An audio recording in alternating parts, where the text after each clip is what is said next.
Rejection. Even hearing the word carries a bit of a sting.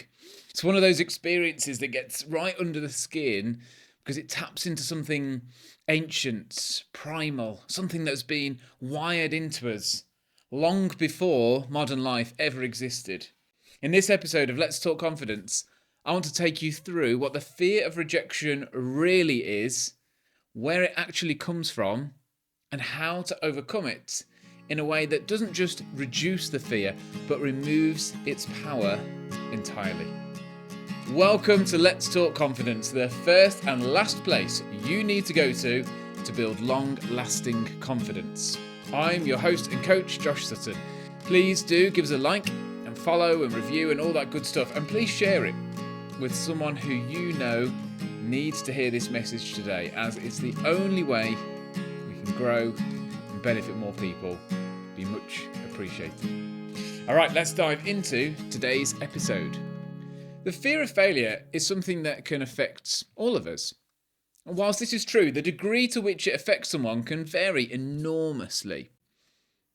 Some people experience mild blips of emotion that could represent fear, and others view their entire worldview through the lens of avoiding failure, including their career choices, life partners, and other huge decisions. But let's get something very clear from the outset. Feeling scared of being rejected is not a personality flaw, nor is it a sign of weakness.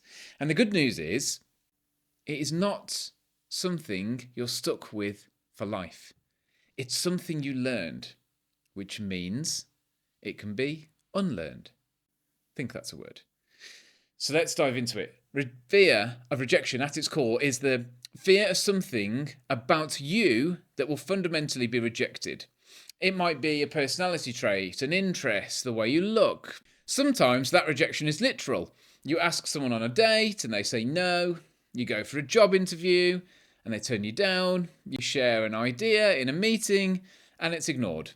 But underneath these surface moments is a deeper fear that who you are or how you express yourself will be judged and found not good enough.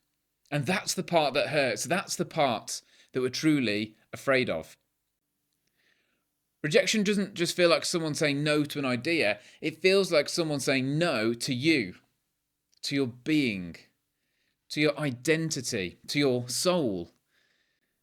Something you have to realize is that fear makes complete sense. In fact, it's rational if you look at it through the lens of human evolution. You've probably heard something like this before. Thousands of years ago, you didn't survive alone.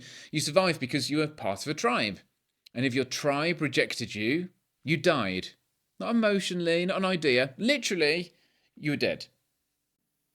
And our brain hasn't really evolved to process the difference between the fear of something happening so we're literally going to die, or the fear of our identity or part of us being rejected.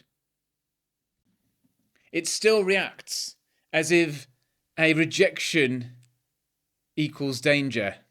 It thinks you're standing on the edge of a cliff when you're really just sending a message on LinkedIn or expressing an idea or an opinion at work. Your nervous system doesn't quite know the difference. It just knows that social disapproval is potentially unsafe. So it feels unsafe. There's a bit of a twist. In the modern world, fear of rejection isn't actually about survival anymore at all. It's about acceptance, and more specifically, and I really need you to hear this, self-acceptance. Because there's a truth that you might not have heard of before, that fear of rejection is not about other people at all. It's about you rejecting you. Let me explain. I think you have two versions of yourself, the authentic self and the adapted self. The authentic self is who you were before the world told you who to be. I have 3 children, and one of them, at this time of the episode, is 3 years old. And I can tell you, she has no fear, as far as I can see, of being rejected. She just is who she is. She doesn't worry about being judged. She doesn't hold back with her joy, with her singing, with her dancing. She doesn't pause before speaking. And you can trust me on that one. That's gonna be interesting later on. She doesn't calculate whether an idea is acceptable. She just acts in alignment with who she is in that moment. And you still have that version of you too. That version still exists. The difference between you and my 3-year-old daughter is that you've learned an acceptable version of yourself that you then present to the world. She unfortunately will do that to a degree too. That version of you still exists. It's just buried because over years and years of corrections, scoldings, social pressure, disappointments, emotionally charged experiences, you gradually created this second version of yourself, what I would call the adapted self. And this self was built to gain acceptance from parents, teachers, peers, colleagues, society. And over time, you learned which parts of you received approval and which parts were criticised, which actions, which words, which appearances were good and not good. You adjusted, you adapted, and you shaped yourself into someone who wouldn't rock the boat, wouldn't be too much or too little, who was honest but not enough that risked being disliked. You created a character that would be acceptable to the world as you saw it. And that character became you. The you that you now believe is real. The you that you now identify with. And here's the real kicker. Your authentic self, the original blueprint of who you are, that's still buried deep down in your subconscious. But this version of you doesn't accept the adapted version. It can't. The adapted self isn't you. It's a costume, a mask, a survival strategy. So when other people reject you, it hurts because it confirms the rejection you already feel towards yourself. Let that one sink in for a moment. And when other people accept you, it never feels solid because deep down you know they're accepting the character, not the real you, the authentic you. Which is why so many people spend their entire lives seeking acceptance, validation, praise, reassurance, a sense of belonging, while still feeling fundamentally insecure. You might be seeking from your friends, a boss, a partner, a parent, a child, someone in authority. You're seeking something from them. You're searching and seeking and hoping that you'll find something that will fill the void. Not realizing there's only one person who can truly do this. And you can never feel fully accepted by others when you haven't fully accepted yourself. And that is why the fear of rejection grows. Because your identity has been outsourced. You've given other people the power to confirm whether you're worthy, capable, lovable, and safe. And every time you seek their approval, your authentic self says, why am I not enough for you? This is the illusion you've been living inside without realizing. And once you see it, well, then you're in a position to change it. And that's why I'm bringing it into the light today. So once you know this, how do you fix it? How do you actually eliminate your fear of rejection? And I don't mean temporarily or by psyching yourself up or pretending you don't care. How do you fundamentally change the internal structure in your mind that gives this feeling, this fear, its power? Okay, 3 major steps to do this. Number 1, the first is to identify the mask. You cannot overcome a fear of rejection while you're still living through a false identity. You have to bring awareness to the parts of your life where you feel out of alignment with who you truly are. So ask yourself, which parts of your life do you feel least like you, like yourself? Which environments bring out the performed version of you instead of the real one? Which conversations make you feel like you're acting? Which relationships require you to shrink down or polish yourself, edit or hide your true being in some way? Which situations leave you feeling drained or disconnected? Write it out. Don't just think it if you want this to be truly powerful. And reflect on the answers that you write down. What surprises you? What are you embarrassed by, confused by? Can you see how a particular mask in a particular environment came to be created? The next part is to then ask, which parts of your life would you most like to feel like yourself again? When did you last feel free? When did you last feel alive? When did you last feel playful and joyful and expressive and curious and bold? And just a sense of you. These questions reveal the gap between who you are and who you've been pretending to be up to this point. And awareness is the first step to dissolving that fear. Okay, second step is a commitment to removing the mask. This is where most people run away because it requires courage. It requires you to admit that you've been wearing a mask. And that mask may have protected you. It may have served you. It may be the reason why certain people like you. It might have played a role in your career success. It might be the thing that got you the promotion not too long ago. It might be the thing that got you accepted into a particular social group that you value for whatever reason today. Because it feels risky in taking it off.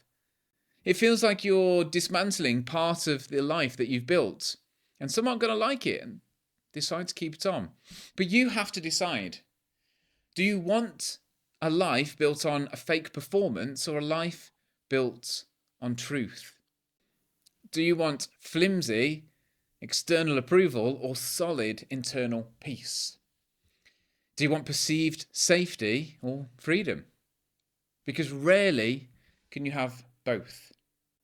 Commitment to rediscovery means accepting that you may feel lost for a while. It does hurt.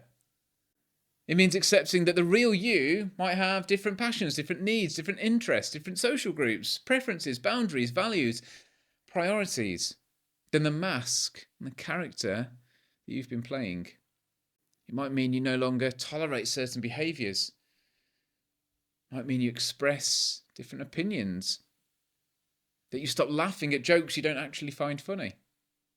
It might mean certain people don't understand you anymore. That's the cost of authenticity. But the reward is that fear of rejection begins to crumble because you stop needing acceptance from people who only know the character, the illusion you've been keeping up all this time. The third step is action towards your authentic self. You've acknowledged where your masks are.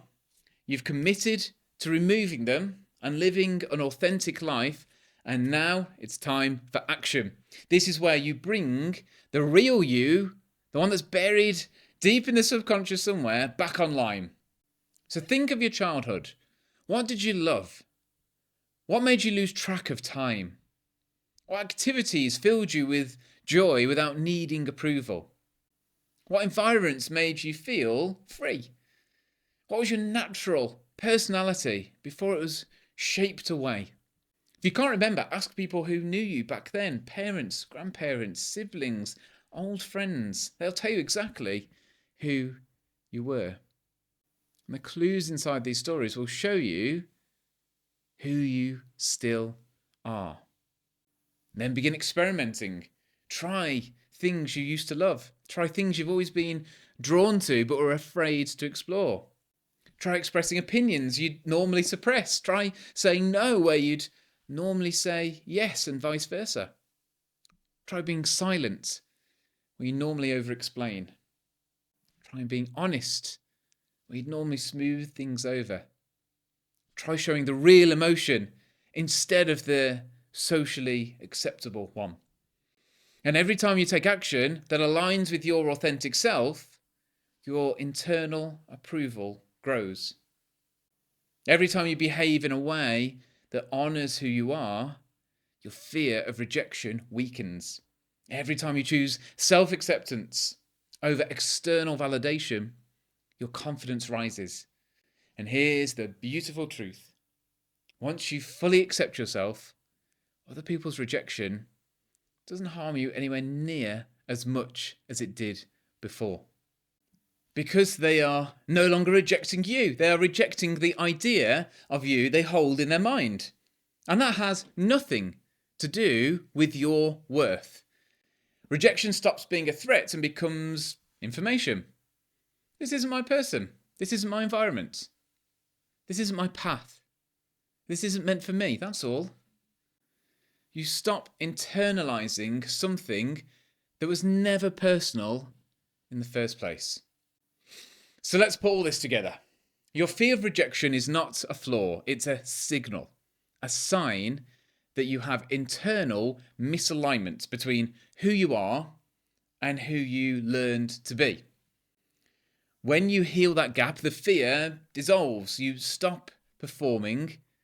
You stop pleasing. You stop seeking constant reassurance and validation. You stop overthinking every single word that you need to say in that moment. You start walking into rooms wondering if people like you. And you start asking a far more powerful question. Do I know me? And do I like me? Because once the answer to both those questions is yes, rejection loses its meaning entirely. You become grounded, steady, whole. You walk into rooms with a calm, quiet authority. You make decisions from clarity rather than fear. You express yourself without analysing every syllable.